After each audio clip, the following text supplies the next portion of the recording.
आहेत त्यांच्या आमदार स्थानिक निधीतून आज भारतीय जनता पार्टी उत्तर जिल्हा आणि दक्षिण जिल्हा यामधील शाळा आणि महाविद्यालय यांना आपण डिजिटल साहित्य वाटपाचा कार्यक्रम इथे करत आहोत।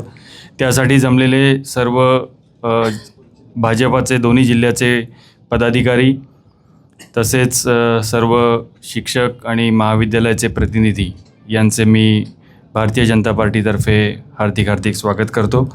3 वर्ष मी जवळजवळ पदवीधरचं काम करतो आहे कोकण विभागामध्ये रत्नागिरी जिल्ह्याचं। पूर्वी रत्नागिरी दक्षिणमध्ये चिपळूणचा वरचा भाग नव्हता, पण आज पहिल्यांदा मी तुमच्यासमोर येतो आहे। गेले 2 कार्यक्रम जे झाले ते धामणी आणि रत्नागिरीमध्ये झाले होते। त्यामध्ये जवळपास त्या एरियातल्या सगळ्या शाळा बऱ्यापैकी आम्ही कव्हर केलेल्या होत्या। जेपर्यंत आमच्याकडे जे अप्रोच झाले त्यांना आम्ही 100% दिलेलं आहे। आता जे राहिले त्यांनाही ह्या पुढच्या वर्षभरात आपण मदत करणार आहोत, साहित्यावर देणार आहोत। 2 गोष्टी आहेत की काही आमच्यापर्यंत येत नाहीत, नंतर मग बोललं जातं की आम्हाला मिळालं नाही वगैरे। तर असं न करता ज्या शाळा आहेत, आपल्या शैक्षणिक संस्था आहेत, ज्या आपल्या विचारांच्या आहेत, आपल्या विचारांबरोबर आहेत, त्या आमच्यापर्यंत पोचत नाही। ते तिथले जे कार्यकर्ते आहेत त्यांना माझी विनंती आहे की त्यांनी आमच्यापर्यंत पोचावं, विनंतीपत्र द्यावं की आम्हाला जे काय साहित्य अपेक्षित आहे ते आम्ही नक्की 100% पुरवणार आहोत। आज निलिमाताई इथे स्वतः आलेल्या आहेत। निरंजन सर येणार होते पण अधिवेशन चालू असल्यामुळे त्यांना यायला जमलं नाही आहे। भविष्यात पुढच्या महिन्याभरात त्यांचा एक दौरा नक्की लागणार आहे। ते आपण जी काही मागणीपत्र असतील ती कार्यकर्त्यांमार्फत आमच्यापर्यंत येऊ देत। जिल्हाध्यक्षांपर्यंत आली ती आपोआप आमच्या ठाण्याच्या ऑफिसला जमा होते।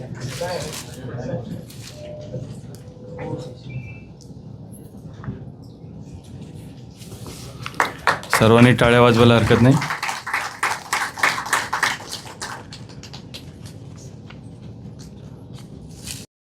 जी डावखरे यांच्यापर्यंत किंवा यांच्या कार्यालयापर्यंत पोहोचवण्याचं काम जी लोक करतात त्यांचा प्रातिनिधिक स्वरूपात आपण सन्मान करतोय। ते म्हणजे आपले उत्तरचे जिल्हाध्यक्ष सतीशजी मोरे आणि दक्षिणचे जिल्हाध्यक्ष प्रशांतजी यादव। डिजिटल साहित्य मिळतंय ते साहित्य मिळण्यामध्ये जसं मनोज पाटणकर यांचा देखील सहभाग आहे, तसाच आपल्या जिल्हाध्यक्षांचा देखील मोठा सहभाग आहे। तर सर्व मंडलाध्यक्षांच्या वतीने मी आपल्या जिल्ह्याचे सरचिटणीस स्वानंद रानडे यांना विनंती करतो की त्यांनी सर्वप्रथम धन्यवाद। मंडल अध्यक्षांच्या वतीने आहे, त्यांच्या मंडलातल्या शाळांना हे मिळतं। प्रशांतजी यादव धन्यवाद। आजचा कार्यक्रम डावकरे साहेबांच्या माध्यमातून अनेक वर्ष राबवला जातो। संगमेश्वरपर्यंत मागच्या काही वर्षामध्ये हे कार्यक्रम राबवले आणि तिथल्या बऱ्यापैकी शाळा पूर्ण करण्यात आल्या आणि राहिलेल्या उर्वरित शाळा ज्या होत्या त्यांना या साहित्याचा वाटप आज चिपळूणमध्ये होतो आहे। आणि चिपळूणमध्ये होत असताना मला वाटतं 91च्या 91 शाळेमधील प्रतिनिधी किंवा शिक्षक तिथले आले असतील।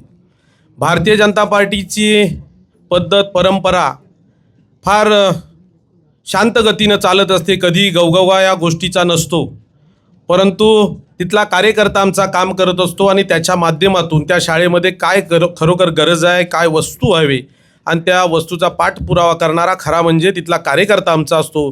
तो त्या शाळेच्या वतीनं सांगतो, आम्हाला एखादं पत्र देतो आणि त्या पत्राची तालुका अध्यक्षाच्या माध्यमातून जिल्हा अध्यक्षाच्या माध्यमातून ती पुढे प्रवास करतो आणि त्या पत्राची एका वर्षात पूर्तता करण्यात सुद्धा येते। आदरणीय डावकरे साहेबांचे कौतुक करण्यासारखं आहे की एखादं पत्र दिलात किंवा एखादा मॅसेज टाकलात किंवा एखादा कॉल जरी केला तरी तात्काळ उचलला जातो किंवा त्या जरी मीटिंगमध्ये असले तरी नंतर त्याचं उत्तर दिलं जातं। असं नेतृत्व ह्या कोकणाला लाभलं आहे।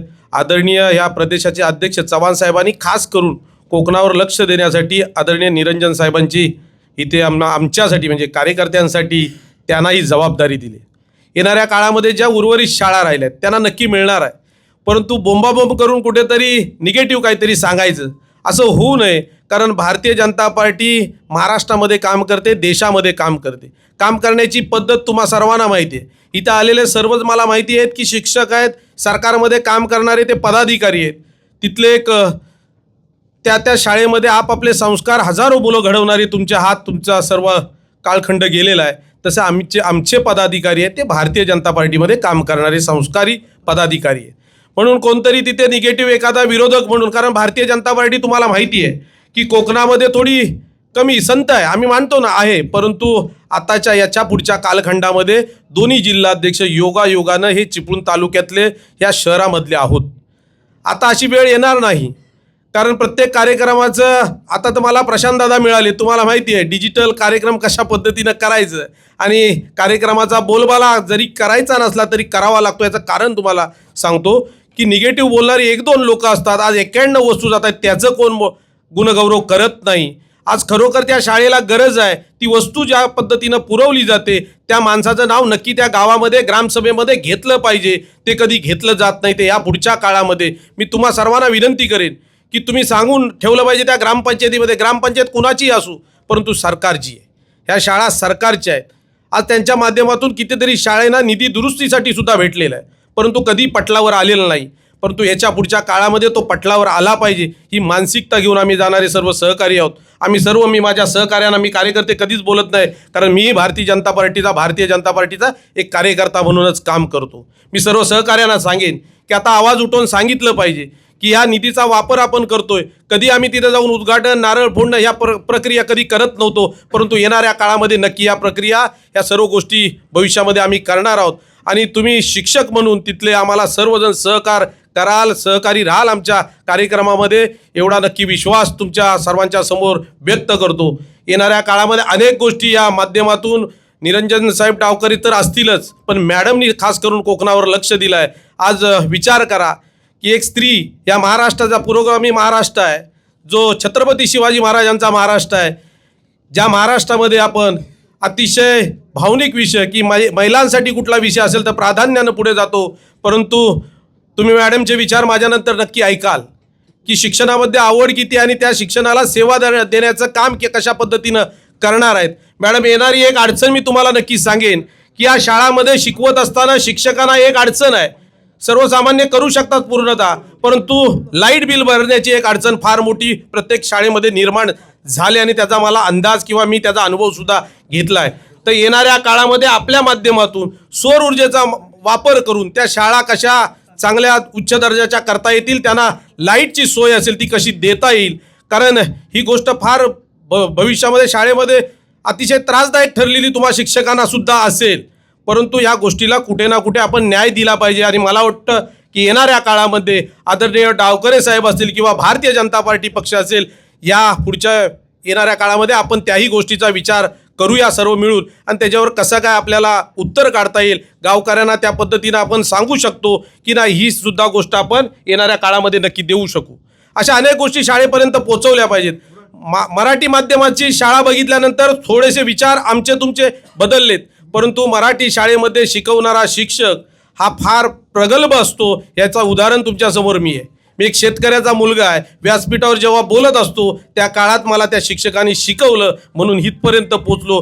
तुम्ही सर्व माझे गुरु आहात आणि आज मी तुमच्या समोर बोलतोय, हे मी माझं भाग्य समजतो. अशाच गोष्टी येणाऱ्या काळामध्ये तुम्ही आम्ही एकत्ररित्या या जिल्ह्यासाठी करूया. हे आजच्या दिवसात तुम्हाला शुभेच्छा देतो. तुम्ही आलात त्याबद्दल तुमचे धन्यवाद मानतो. निरंजन डावकरे साहेब यांच्या माध्यमातून आज रत्नागिरी जिल्ह्यातील जिल्हा परिषद शाळा, त्याचबरोबर विद्यालय यांना शैक्षणिक साहित्याचं जे वाटप या ठिकाणी संपन्न होतं आहे, त्या कार्यक्रमाला विशेष उपस्थित असलेल्या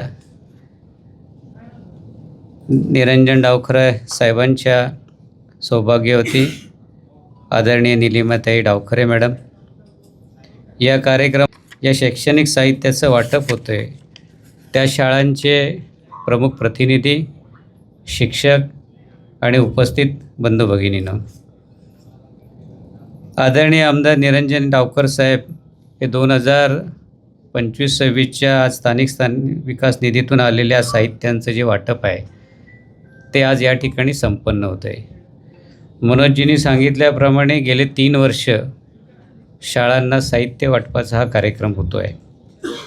आज 91 शाळांना या माध्यमातून डिजिटल साहित्याचं वाटप होत असताना जवळजवळ 60 शाळा ह्या जिल्हा परिषदेच्या शाळा आहेत सतीश रावांनी सांगितलं त्याप्रमाणे कोकणामध्ये पूर्ण महाराष्ट्राचा विचार केला तर शिक्षणाच्या बाबतीत आपला दर्जा अतिशय चांगला आहे. आजही जिल्हा परिषदेची पटसंख्या जरी कमी होत असली तरी अतिशय कर्तव्यदक्ष भूमिकेतनं आणि अतिशय कर्मयोगीपणानं काम करणारे शिक्षक आजही आपल्या जिल्ह्यामध्ये खेडोपाडी काम करत आहेत. ज्या अडचणी तयार होत आहेत त्याला सगळ्यांनाच शिक्षक जबाबदार आहेत असं म्हणता येणार नाही, पण ज्या पद्धतीनं लोकांचा जो ओढा आहे शहराकडे जाण्याचा आणि विशेष म्हणजे इंग्रजी माध्यमांच्या शाळांना प्रायोरिटी देण्याचा, या माध्यमातून काही बदल जरी झालेला असला तरी अतिशय चांगल्या पद्धतीने आपली शाळा आणि आपल्या शाळेतलं असणारं विद्यार्थ्यांचं जे स्थान आहे की विद्यार्थ्यांची ज्या पद्धतीनं विद्यार्थी सांभाळले पाहिजेत त्या पद्धतीनं काम करताना अनेक शिक्षक पाहतो. मी आजही पाहीन की ज्या शाळा जिल्हा परिषदेच्या आहेत तिथे शिक्षक जरी शासनाचे असले तरी त्या ठिकाणी सुद्धा ते शिक्षक आपली शाळा म्हणून त्या पद्धतीने काम करताना दिसत आहेत. माझ्याजवळ मी खेर्डीत राहतो. खेर्डीमध्ये खूप मोठी आमची मराठी शाळा आहे. या शाळेच्या आजूबाजूला चांगले इंग्लिश मिडियमची स्कूल तयार झालेले आहेत. परिस्थिती अशी निर्माण झालेली आहे की त्या जिल्हा परिषदेच्या शाळांमध्ये आज खऱ्या अर्थानं विद्यार्थी स्थानिकचे नाही आहेत, तर त्या ठिकाणी विद्यार्थी परप्रांतीय आहेत आणि अशा परप्रांतीय ठिकाणी ती शाळाला सगळ्या सुविधा आपण देतो आहे, पण त्या शाळेमध्ये शिकणारी मुलंही आपली नाही आहेत.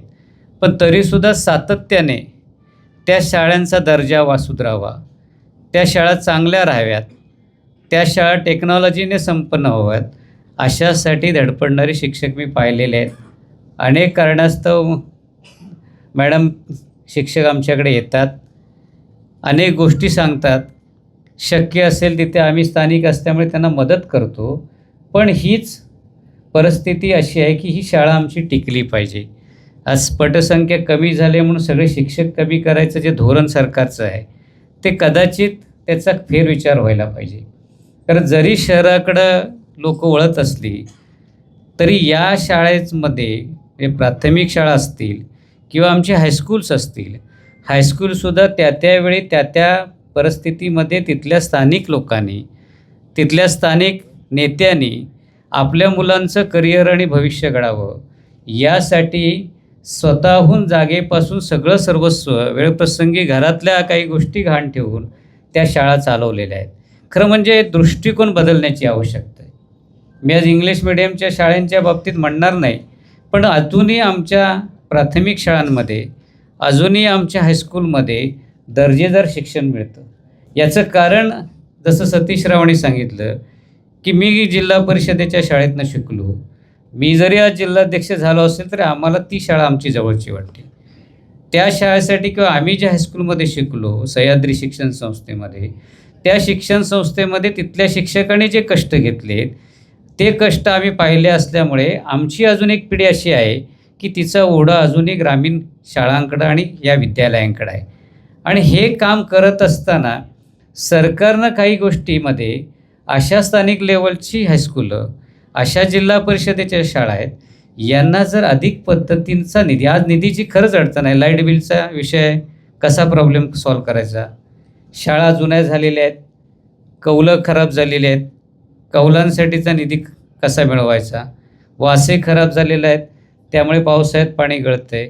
तर मॅडम या सगळ्यांच्या बाबतीत थोडाफार कुठं ना कुठं साहेबांना सांगून कोकणातली भौगोलिक परिस्थिती आणि कोकणात काम करणारा आमचा शिक्षक असेल किंवा आमच्या ज्या संस्था आहेत यांना थोडा वेगळ्या कॅटेगरीतनं बघण्याची गरज आहे. फार मोठ्या आमच्या मागण्या नाहीत, पण छोट्या छोट्या मागण्यांसाठी जर आपल्या सरकारच्या माध्यमातून जर या गोष्टींना निधी मिळाला, आज संगणक मिळाले निश्चितपणे डिजिटल होण्याच्या बाबतीत कोकण आणि आमची कोकणातलं आपण एक पाऊल पुढं आहोत. कारण कोकणाच्या बाबतीत जे नवीन आहे ते आत्मसात करण्याची कोकणी प्रवृत्ती आहे, त्यामुळे आम्ही त्यांच्याकडे वळलोच आहोत. पण आता 25-50 वर्षांच्या शाळा, त्या शाळांच्यामध्ये ज्या गोष्टी बदल करायला हव्या आहेत या सगळ्यांचा कुठंतरी सर्वे व्हायला पाहिजे. मी आज डिजिटलचे साहित्य देताना जिल्हाध्यक्ष नव्हतो, पण पुढच्या काळात आपल्या शिक्षकांना एक विश्वास देईन की आपले सगळे प्रस्ताव माझ्याकडे आणा. जे माझे दक्षिण रत्नागिरी जिल्ह्यामधले शाळांचे विषय असतील, आपण त्याच्यामध्ये प्रायोरिटी लावू की खरोखर कुठल्या शाळांना कशा पद्धतीची मदत अपेक्षित आहे, आणि त्या सगळ्या मदतींच्या बाबतीत आपण डावखरे साहेबांकडे जाऊ. मी तुम्हाला जसं सांगितलं की अतिशय सक्षम आणि कार्यक्षम अशा पद्धतीचे आमदार या कोकणासाठी आपल्या मिळालेले आहेत. इतकी कार्यपद्धती की छोट्या छोट्या कार्यकर्त्यापासून सगळ्यांचं ऐकून घेणारा कार्यकर्ता आहे आणि इमिजिएट ॲक्शन करणार. म्हणजे एखाद्या वेळेला तुम्ही एखादा सांगितलं की फोन केलात तर त्याचा रिप्लाय येतो. रिप्लाय आल्यानंतर तुम्हाला काय अपेक्षित आहे ते त्यांच्याशी बोलल्यानंतर त्यांनी जे काही गोष्टी केल्यात त्या सगळ्याचा ते फॉलोअप स्वतः फोन करून सांगतात. आणि कुठंही जनमानसामध्ये आमच्या सर्वांसाठी आपल्यातला असलेला हा आमदार आहे. त्यामुळे निश्चितपणे या सगळ्या गोष्टींच्या बाबतीत पाठपुरावा आपण केला तर आपल्या शाळांच्या अनेक प्रश्न त्यांच्या कारकिर्दीत आपण सोडवू. आज ज्या शाळांना हे साहित्य मिळालेलं आहे त्यांचं मनापासून अभिनंदन करत असताना आपण एक भावना लक्षात ठेवा, भारतीय जनता पार्टीच्या माध्यमातून अनेक उपक्रम शाळांसाठी असतील, सगळ्या विविध स्तरामध्ये काम करत असताना आम्ही करतो आहोत.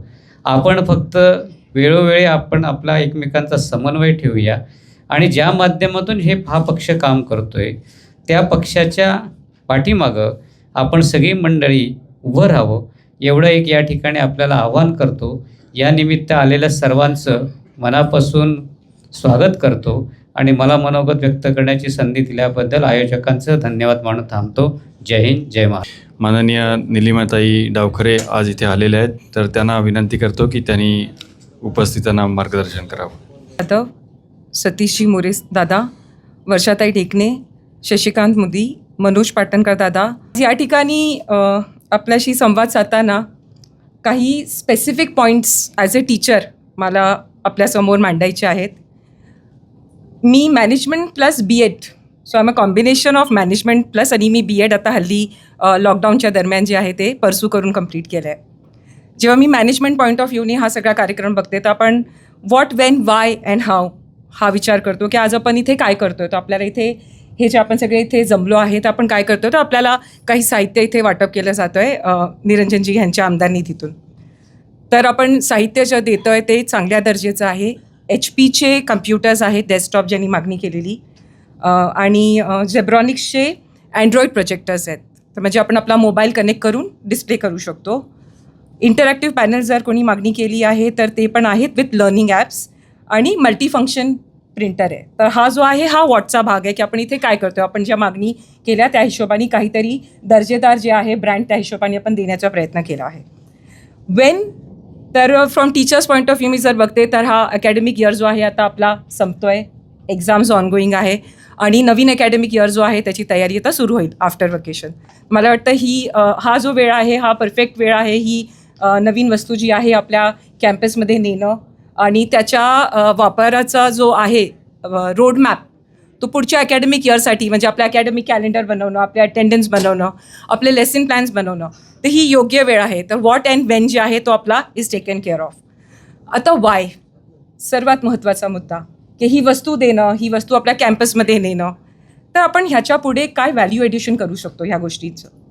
तर मला असं वाटतं ॲज अ टीचर जेव्हा मी ह्या सगळ्या वस्तू बघते की एखादा मला डेस्कटॉप जर भेटला असता ॲज अ टीचर, तर सर्वात प्रथम जो स्पेशल एक्सपिरियन्स होतो, जो मुलांना आपण कीबोर्ड, मॉनिटर आणि माऊस आणि CPU जो दाखवतो, त्यांना जो हँड्स ऑन एक्सपिरियन्स जो असतो तो अनुभव खूप स्पेशल असतो. मला असं वाटतं की वे बॅक जेव्हा मी शाळेत होते तर नवीन कम्प्युटर्स आलेले, ते मोठे कम्प्युटर्स असायचे, फ्लॅट स्क्रीन नव्हते तेव्हा. तर तो जो अनुभव आहे तो अजून मला आठवतो. तर मला असं वाटतं तो जो स्पेशल अनुभव आहे ते आपल्या लॅबमध्ये, बरं आपल्याकडे जरी एक कम्प्युटर असला आणि आपली जिल्हा परिषदची शाळा, तर मुलांना हँड्स ऑन एक्सपिरियन्स पहिले देणं खूप खूप महत्त्वाचं आहे. तर आपण अवश्य तो जो एक सेशन आहे तो प्लॅन करा. आपल्या ज्या ॲडमिनिस्ट्रेटिव्ह ॲक्टिव्हिटीज आहेत, आपल्याला जो डेटा सगळा अपलोड करायचा असतो वेगवेगळ्या पोर्टलवर, जे आपले मॅन्डेटरी रिक्वायरमेंट्स आहे, तर त्याच्यासाठी आपला हा वापर होऊ शकतो. महत्त्वाचं ॲज अ टीचर जो माझा अनुभव आहे, सर्वात जास्त वंडर्स किंवा जी करामत जी असते त्या क्लासरूममध्ये जेव्हा आपण उभं राहतो आणि त्यावेळी जे आपण डिलिव्हर करतो, तो सर्वात मोठा जो अनुभव आहे, जो कायम आपल्या मुलांच्या, आपल्या स्टुडंट्सच्या स्मरणात असतो. त्याच्यासाठी जे लेसन प्लॅनिंग आहे, म्हणजे आपण एखादा जर टॉपिक घेतो आहे सायन्सचा, से प्लांट लाईफ, तर त्याच्याबद्दल AI यूज करून ह्या साधनाच्या माध्यमातून आपण आज लर्निंग गोल्स काय अचीव करणार आहोत, त्याच्याबद्दल जी रिसर्च आहे, जे कदाचित त्या टेक्स्टबुकमध्ये नाही आहे, पण आपल्याला त्याला करंट वर्ल्डला रेलेव्हंट करून घ्यायचं आहे, तर त्याच्याबद्दल जी माहिती आहे, रिसर्च आहे, ते आपण करू शकता.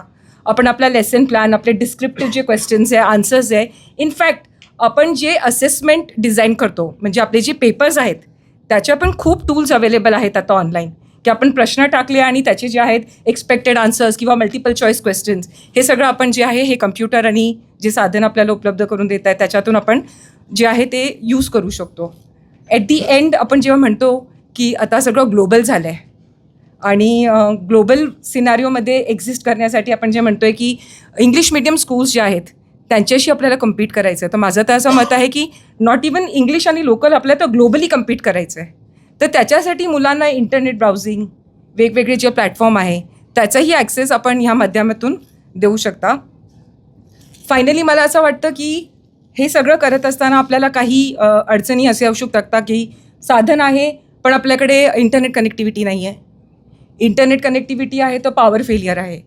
तर मला दादांनी आता मगाशी तेच सांगितलं की पुढच्या वेळेस कदाचित जेव्हा आपण हे सिस्टम्स देण्याचा कार्यक्रम करू तर वेंडरला विचारून किंवा DPOकडनं मार्गदर्शन घेऊन आपल्याला काही सोलार इंटिग्रेटेड वस्तू देता येईल का, त्याचं मी जे आहे ट्राय करेन, मी प्रयत्न करेल की असं आपल्याला काही एखादा किट देता आला का की ज्याच्यात इलेक्ट्रिसिटीचा जो इश्यू आहे तो पण सॉल्व्ह होईल.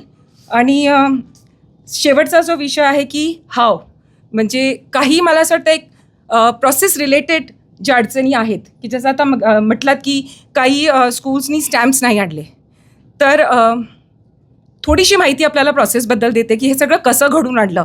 म्हणजे आपण पत्र दिलं तेव्हापासून आजच्या दिवसापर्यंत आपल्या बॅकएंडला काय काय गोष्टी आहेत ते आपल्याला समजणं खूप गरजेचं आहे.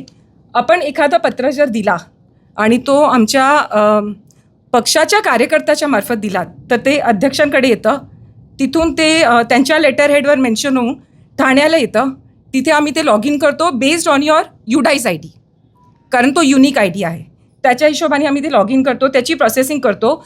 दर 3 महिन्यात आम्ही एक बॅच काढतो आणि त्यानंतर जे आहे त्याची प्रमाण निघून आणि हा सगळा जो प्रोसेस आहे तो कंप्लीट होतो. तर स्टार्टिंगपासून एंडपर्यंत जो प्रोसेस आहे तो नीट समजून घ्या. वेगवेगळ्या ज्या लेवल्स आहेत पार्टीच्या त्याच्या थ्रू आपण गेलात तर हा एका हिशोबाने दादा फॉरवर्ड इंटिग्रेशन झाला. पण जे बॅकवर्ड इंटिग्रेशन आहे की म्हणजे इथपर्यंत आल्यानंतर जसं रायगडमध्ये केलं आहे की धारप साहेबांनी काय केलं आहे की प्रत्येक शाळेचं जे आपल्याला लेटर येतो त्याला इमिजिएटली एका कार्यकर्त्याबरोबर लिंक केलं आहे आणि ती वस्तू जेव्हा इथून जाते हॉलमधून बाहेर तर त्या शाळेत एक प्रोग्राम आयोजन केलं जातं ज्याच्यात आपला कार्यकर्ता आणि जे टीचर्स आहेत किंवा स्कूल आहेत ते जमून आणि पालकांना बोलवतात आणि तिथे असं अनाऊन्स केलं जातं की ह्यांच्या माध्यमातून किंवा या कार्यकर्त्याच्या एफर्ट्समुळे ही वस्तू आपल्याला जी आहे ती आज इथे प्राप्त झाली आहे. तर मला असं वाटतं हा एक प्रोसेस आपल्याला टुवर्ड्स दी एंड जो आहे तो थोडासा आपल्याला पिकअप केला पाहिजे. ह्याच्याशिवाय आपले अजून काही मागणी असतील किंवा इथून पुढे आपले काही प्रॉब्लेम्स असतील जे इनफॅक्ट नॉन फंड असावे, विच इज रिलेटेड टू, जसं दादा आता मगाशी म्हटले की ZP स्कूल्सचे रिपेअर्स आहेत किंवा आपला इलेक्ट्रिसिटीचा जो आहे मुद्दा की तो कमर्शियल रेटवर जो आहे आखला जातो, तर असे काही विषय असतील तर तेही अध्यक्षांच्या माध्यमातून जर साहेबांकडे आले तर अधिवेशनात किंवा पर्सनल लेवलवर जे आहे तर रेलेव्हंट ऑथॉरिटी आहे त्यांच्याशी आम्ही पाठपुरावा करू शकतो. आपले सजेशन्स, आपले अप्रुव्हल्स की आमचं काम कसं चाललं आहे, काही चेंजेस तुम्हाला असं वाटतं की आम्ही जे आहेत इम्प्लिमेंट करावे तर ते ओपनली जर आपण आम्हाला फीडबॅक म्हणून दिलात तर ओपन हार्टेडली ते आम्ही एक्सेप्ट करू आणि त्याच्यात पुढच्या वेळेस जे आहेत पुढच्या डिस्ट्रीब्युशनला त्याच्यात इम्प्रूव्हमेंट करायचा प्रयत्न करूया. आपण सगळे इथे आलात, आपला वेळ दिलात, परीक्षेची जी आहे ती आता वेळ आहे त्याच्याबद्दल खूप खूप धन्यवाद. काही सजेशन्स असतील तर अजित पांडव आपल्या कंटिन्यूस संपर्कात असतील आणि दोन्ही जे आपले मान्य अध्यक्ष आहेत ज्यांच्या माध्यमातून तुम्ही आम्हाला फीडबॅक किंवा रिक्वायरमेंट पाठवत गेलात तर 95% ॲक्युरेसीवर मी बॅक ऑफिसचं काम करायचा प्रयत्न करते. त्या ॲक्युरेसीमध्ये जेवढं आउटपुट देता आलं त्याचा मी प्रयत्न करेल. Thank you so much. धन्यवाद. जसं तालुक्याचं नाव घेईन तशा त्या तालुक्यातल्या शाळांच्या प्रतिनिधींनी किंवा महाविद्यालयाच्या